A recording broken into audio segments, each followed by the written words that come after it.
बेदी उर्दू की तरक्की पसंद तहरीक से वाबस्ता रहे। उन्होंने अपनी जिंदगी में समाजी खिदमत को भी जगह दी, अवामी मफाद के हक में लिखा भी, फिल्मी दुनिया से अपनी गहरी वाबस्तगी को भी जाहिर किया। एक वक्त ऐसा भी आया कि उन्होंने नौकरी से इस्तीफा दे दिया और रेडियो आर्टिस्ट के लिए दरख्वास्त दी और उनका इंतखाब लाहौर रेडियो स्टेशन पर बतौर स्क्रिप्ट राइटर हुआ। उन्होंने यहाँ रेडियो के लिए कई ड्रामे लिखे। उन्होंने हिंदुस्तानी समाज में मोहब्बत, यगांगत और इत्तेहाद के लिए जोर दिया और इसके लिए हर मुहाज पर डटे रहे। उन्होंने कई मुल्कों का दौरा भी किया और अपनी फिक्र से लोगों को रूशनास कराया। बेदी फिल्में बनाते रहे, अफसाने लिखते रहे, महफिलों में दोस्तों को खुश करने के लिए लतीफ़े भी सुनाते रहे। वो अपनी बागो बहार तबीयत से लोगों का दिल जीत लेते थे। बेदी प्रेमचंद के बाद उर्दू के सबसे बड़े अफसाना निगार थे। वो सोच सोच कर लिखने के आदी थे। यही वजह थी कि उनका कारी भी सोच के घेरे में आकर उन्हें रुक रुक कर पढ़ता था। ऐसा कहाँ से लाऊं कि तुझसा कहें जिसे। बेदी आज हमारे दरमियान नहीं है, लेकिन अहले ज़बानो अदब उन्हें कभी फरामोश नहीं कर सकेंगे।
बेदी साहब से मुलाकात ज़्यादातर प्रोग्रेसिव राइटर्स एसोसिएशन में वहीं होती थी, पेडविल में। लेकिन उनके साथ एक और जगह भी थी, दैट वाज पंजाबी साहित्य सभा, जहाँ Balraj Sahni was the president and Bedi साहब रेगुलरली वहाँ पे आते थे।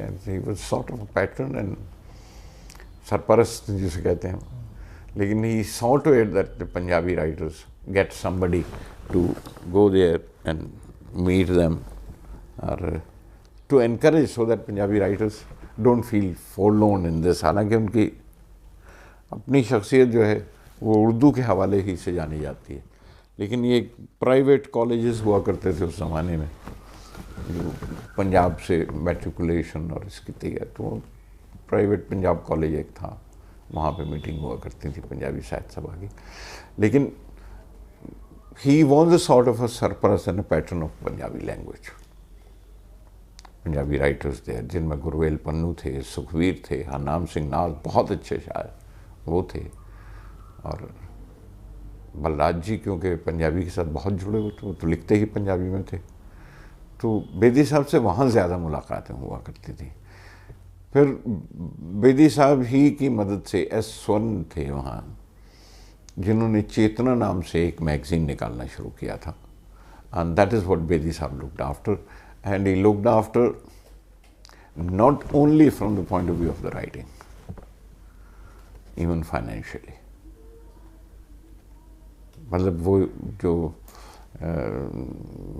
रुपये पैसे की सूरत में भी जो मदद करते थे, तो बेदी साहब ने अपनी जिम्मेवारी ले ली थी, एंड सॉ टू इट के चेतना मैगज़ीन चलता रहे। बेदी साहब उसके अलावा फिल्मों में मतलब बड़े राइटर थे, तो बेदी साहब क्योंकि बिमल रॉय के यहाँ लिख रहे थे तो अक्सर उनसे वो भी बातचीत हो जाती थी, तो कभी कभी किस्से सुनाया करते थे कि देवदास का सीन लिखा है तो कैसे लिखा है। लेकिन बेदी साहब में एक बहुत बड़ी खूबी है कि वो अगर हम नीचे बैठे हैं तो साथ में आके नीचे बैठ जाते हैं। हमें थोड़ी सी एम्बेरसमेंट होती थी, लेकिन for him he never had that kind of a complex या ये कहिए कि उनका बड़ापन है कि उन्होंने और छोटे को कभी छोटा महसूस नहीं होने दिया, बल्कि वो खुद लगता था कि मैं तुम्हारी ही उम्र का हूँ। वो हर उम्र के शख्स से उसकी उम्र के बनकर मिला करते थे। बेदी साहब की जो फॉर्म है जो शॉर्ट स्टोरी की, कसी हुई मंजी की तरह है, वो कहीं से ढीली नहीं होती, तो उस पर कूदना बड़ा मुश्किल काम है।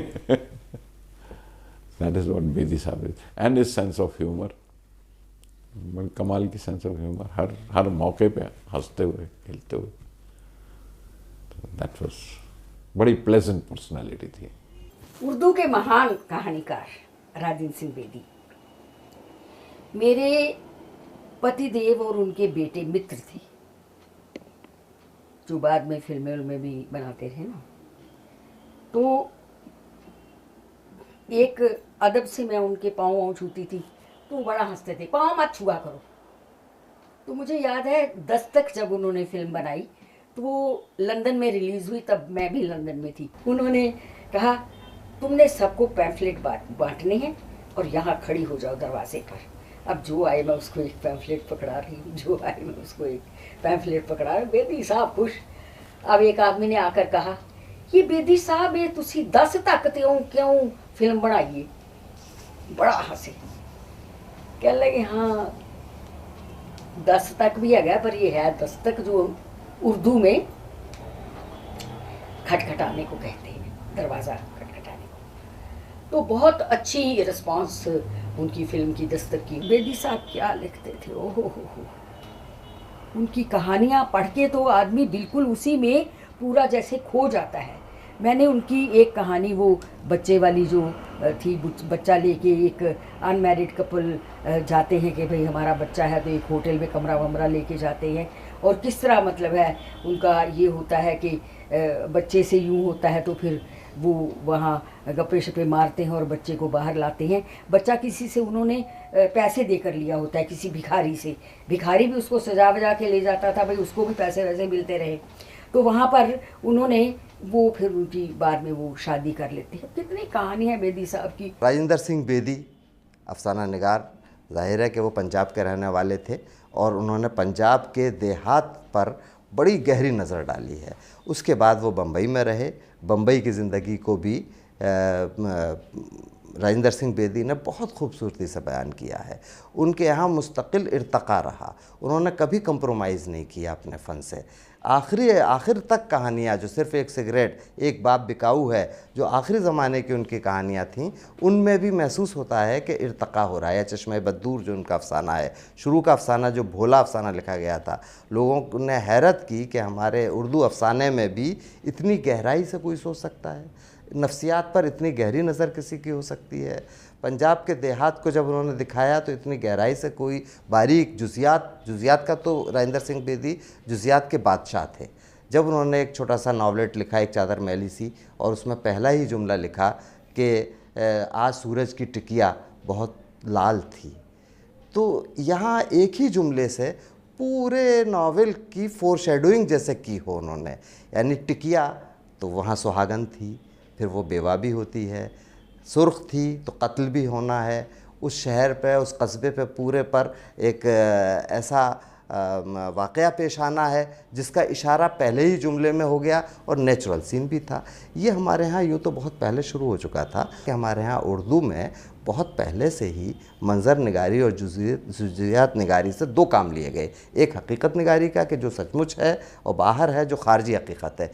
एक दाखिली कैफियत का, इसमें राजेंद्र सिंह बेदी इसके बादशाह थे। हमेशा उन्होंने यही किया, और ऐसी चीज़ें वो लाए जैसे कि उनका बहुत मशहूर अफसाना लाजवंती है। उस लाजवंती में एक आम अगर मुसन्निफ़ कोई लिखता तो सिर्फ ये बात लिख सकता था कि जब सुंदरलाल ने नारे लगाए कि इनको घर में बसाओ और दिलों में बसाओ, तो जब उसका मामला आया और लाजवंती वहाँ से लौट कर आई और किसी दूसरे के साथ रहकर आई तो वो नहीं बसा सका। इससे आगे सोचने की उस ज़माने के अदीबों की हिम्मत नहीं थी, जहाँ आम अफसाना निगार आम तौर से नहीं पहुँचता है। तो बहुत गहराई में जाकर बेदी की जो औरत है वो एक वक्त माँ भी है, वो बीवी भी है, वो दोस्त भी है, यानी औरत के जितने शेड्स हो सकते थे राजेंद्र सिंह बेदी ने बहुत दाखिल में जाके उनको पेश करने की कोशिश की है।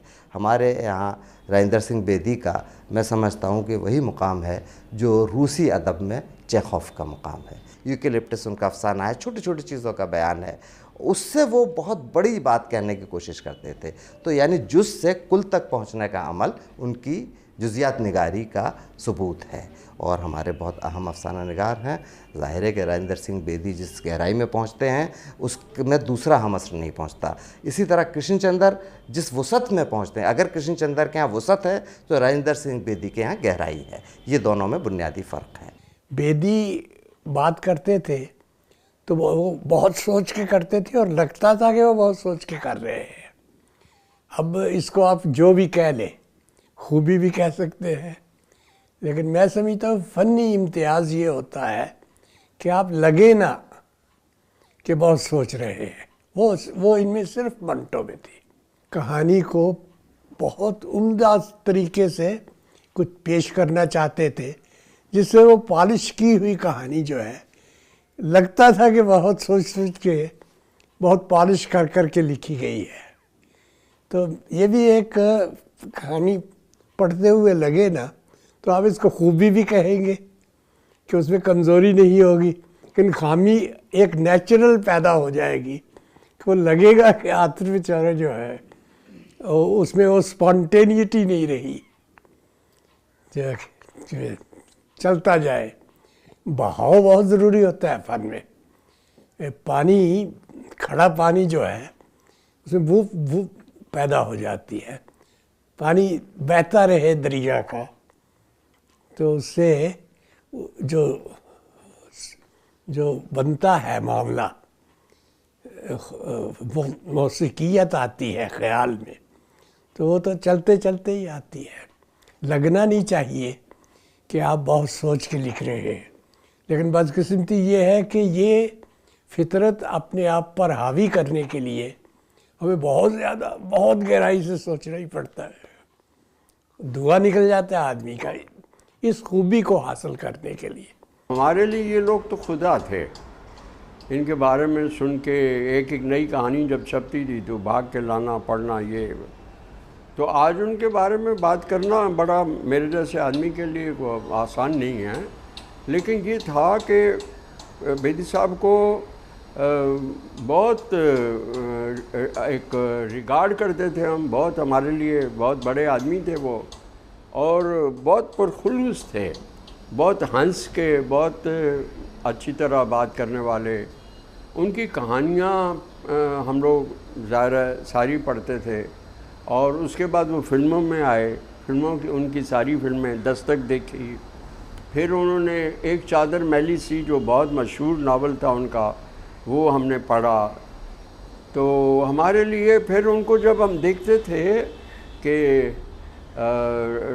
वो घर से निकल के, पैदल निकल के किंग सर्कल के किसी एक छोटी सी दुकान पे वो पान खाते थे, तो हम दूर से उनको ऐसे जैसे कोई सुपरस्टार होता है उस तरह उनकी तरफ देखते कि ये देखिए बेदी साहब को पान खाने की आदत है और यहीं आते हैं और यही खाते हैं, और वो खुश होते थे कि हमने बेदी साहब को देखा। और एक मर्तबा एक छोटा सा वाक़या हुआ कि दिल्ली से कोई मैसेज या किताब या कोई चीज़ किसी ने भेजी, तो वो था कि हमें बेदी साहब को देनी है वो। तो मैं और मेरे एक दोस्त दोनों मिलके हम बेदी साहब के घर पे गए, और वो जो भी चीज़ थी, किताब थी या जो तोहफ़ा था, हमने बेदी साहब को दिया। बेदी साहब को दी, उन्होंने बहुत प्यार से, वो बड़े खुलूस से, बहुत रज़ामंदी के साथ हमको प्यार बिठाया, चाय वाय पिलाई। तो हम तो सहमे हुए, डरे हुए एक कोने में बैठे हुए थे, और उनसे ऐसे ही डरते डरते पूछा कि आज क्या लिख रहे हैं आप आजकल। तो उन्होंने बहुत खुलूस से हमको कहानी का प्लॉट बताया। कहानी का प्लॉट बताते हुए वो कई जगह पे रो पड़े वो। तो हम लोग तो बहुत ही हैरान कि यार ये कितने सिंसियर, कितने इमोशनल, कितने शानदार राइटर हैं। तो हम लोग जब बाहर निकल के एक ईरानी होटल में मैं और वो मेरे दोस्त बैठे थे, मैंने कहा यार हम जो लिखते हैं आज तक कम वक्त हमको रोने नहीं आया। तो मतलब है हम तो बहुत घटिया राइटर हैं। राइटर तो ये होता है जो जी जान खून देता है, और वो देखिए किस कदर वो इमोशनल होके वो हमको बता रहे थे। तो ये असर आज भी मुझे उनका घर याद है। वो यहाँ बैठे थे, उनकी बातें, उनका खुलूस, उनका कहानी के बारे में प्लॉट बयान करना, ये सारी बातें हमें बिल्कुल, क्योंकि हमारे लिए समझिए कि एक बहुत बड़ा वाक़या, समझिए एक इवेंट है जो वो हुआ।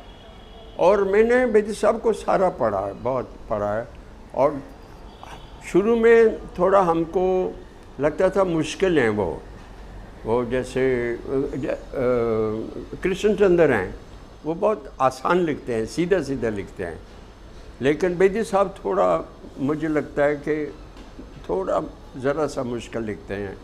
आलिया अहमद सरूर साहब बहुत से लोगों को उन्होंने पहचाना जिनको उस ज़माने में लोग वो दर्जा देने को तैयार नहीं थे जिसके वो मुस्तहक़ थे। और उसकी सबसे अच्छी मिसाल जो है वो राजेंद्र सिंह बेदी की है। बेदी को एक तरह से उर्दू ज़बान के जो नुमाइंदा अफसाना निगार हैं, उस ज़माने में ज़्यादातर ज़ोर था कृष्ण चंद्र का और मिंटो का, लेकिन बेदी को पहली दफ़े पहचानना और उनका मकाम एक मुतय्यन करना, इसमें आलिया अहमद सरूर साहब का बहुत बड़ी बड़ी खोज उनकी है। और ख़ुद बेदी इसके आखिर तक बहुत कायल रहे। बेदी की अदबी खिदमात के एतराफ़ में मुख्तलिफ़ यूनिवर्सिटियों में तहक़ीक़ी काम होते रहे हैं। उन पर कई मोतबर अदीबों और नक्कादों की किताबें भी शाया हो चुकी हैं। इन किताबों से बेदी की अदबी तख्लीक़ियत और रुझान का पता चलता है। वो एक मुमताज़ फ़िक्शन निगार थे। उनके अफ़सानों के 4 मजमूए शाया हुए। कोख जली, अपने दुख मुझे दे दो, हाथ हमारे कलम हुए और मुक्ति बोध। बेदी फिल्में बनाते रहे, अफसाने लिखते रहे। एक बाप बिकाऊ है, लाजवंती, गर्मकोट, अपने दुख मुझे दे दो, इनकी मशहूर कहानियां हैं। जब बेदी का पहला मजमुआ 1936 में दाना-ओ-दाम के नाम से शाया हुआ तो उनका नाम अदबी हलकों में आम हो चुका था, और उनके दूसरे मजमुए गिरहन की 1941 में इशाअत के साथ ही वो उर्दू के मुस्तनद अफसाना निगार तस्लीम कर लिए गए। इनका नॉवेल एक चादर मैली सी भी बहुत मशहूर हुआ। ये सबसे पहले रिसाला नक़ूश लाहौर में 1960 में शाया हुआ। इस नॉवेल पर बेदी को साहित्य अकादमी का इनाम भी मिल चुका है। इसके अलावा भी उन्हें मुख्तलिफ एजाज़ात और इनामात से नवाजा गया। उन्हें हुकूमत हिंद ने पद्मश्री से भी सरफराज किया।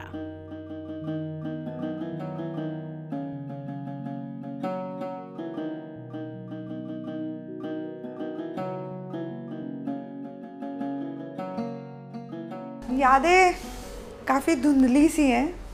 मुझे बिल्कुल भी अंदाज़ा नहीं था जब मैं छोटी थी कि वो इतने बड़े आदमी, इतने बड़े महारथी, इतने बड़े, he was such a big, he was a colossus. I had absolutely no idea. I think the first time it hit me कि I am the granddaughter of the legendary Rajendra Singh Bedi was when he died. And I remember it was front page news and television coverage DD पे, it was a बहुत बड़ा news item. और मुझे लगा कि this man जो I'm sorry, this shadow of a man who used to walk the corridors without his pagdi, you know, thin, wispy character, was such a great legendary writer, because at 15 you don't know, you've not read, you know, no one told us to read what he had written.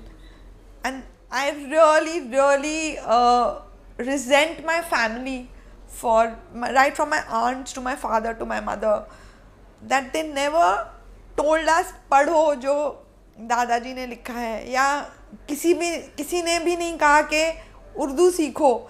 People took him for granted in the family, you know, कि हाँ सुबह उठ के भोजी लिखते हैं, film dialogue में translate हो जाता है, फिल्म बन जाती है, नॉवेल्स छपे थे. तो he was like a common regular man in the house. भोजी सुबह सुबह उठते थे, उनका एक कॉर्नर था हॉल में, क्योंकि 2 बेडरूम का घर था, एंड एक कॉर्नर था हॉल में जहाँ पे वो सुबह, मम्मी कहती हैं कि 4:30-5 बजे उठते थे और तब लिखते थे और जब तक सब उठ गए, मॉर्निंग के एबोल्यूशंस सबके शुरू में, बेदी साहब का लिखना, he had finished with his writing.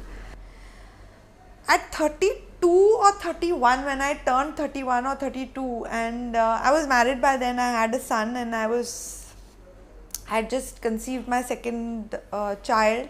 I happened to read his short stories in English. It's very embarrassing today when I look back and I see that I had to read it in English and not read it in the Urdu lehza, because that's what he was all about.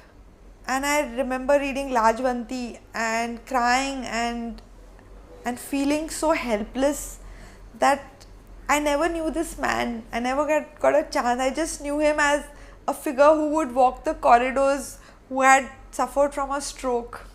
You know, his right hand was not working, who was frustrated that he couldn't write. Everything was trapped in his head. And then of course, उनको फिर cancer हुआ, तो slowly, you know, he just became weak and he passed away. But Bedi साहब को I think सबसे बड़ा सदमा तब लगा जब my father, his son, passed away. And I remember people calling him